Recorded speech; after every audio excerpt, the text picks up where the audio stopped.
Live from the world's capital markets, here are the latest financial headlines brought to you by News Factory. Hello and welcome to Friday's Daily Financial Report. The dollar gained 0.7% against the yen in the last session. The stochastic indicator is giving a negative signal. The Bitcoin dollar pair plummeted 1% in the last session. The stochastic indicator is giving a negative signal. The gold dollar pair dove 1.1% in the last session.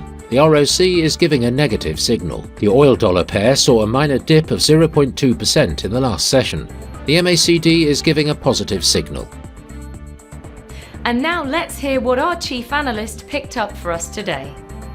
All three major US stock indexes lost ground, weighed by technology shares, as Treasury yields rose on easing recession fears and global central bank officials convened at the Jackson Hole Economic Symposium. Despite transfers from the Mt. Gox bankruptcy estate and worries of a US government sell-off, Bitcoin exchange inflows, the total number of BTC sent to exchanges, have dropped significantly since early August after a strong start of the month. The dollar rebounded from a 13-month low against the euro before Federal Reserve Chair Jerome Powell is due to speak on Friday, and as the greenback's recent weakness was seen as being overdone. Those were today's major economic events, and now moving on to world financial headlines. The US new home sales will be released at 14 GMT.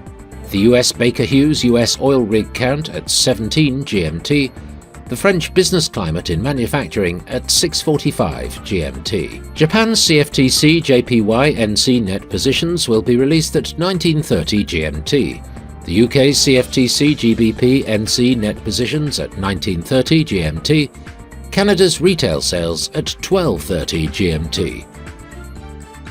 We hope that you've enjoyed Friday's Market Outlook. On behalf of all of us here, we wish you a productive trading day.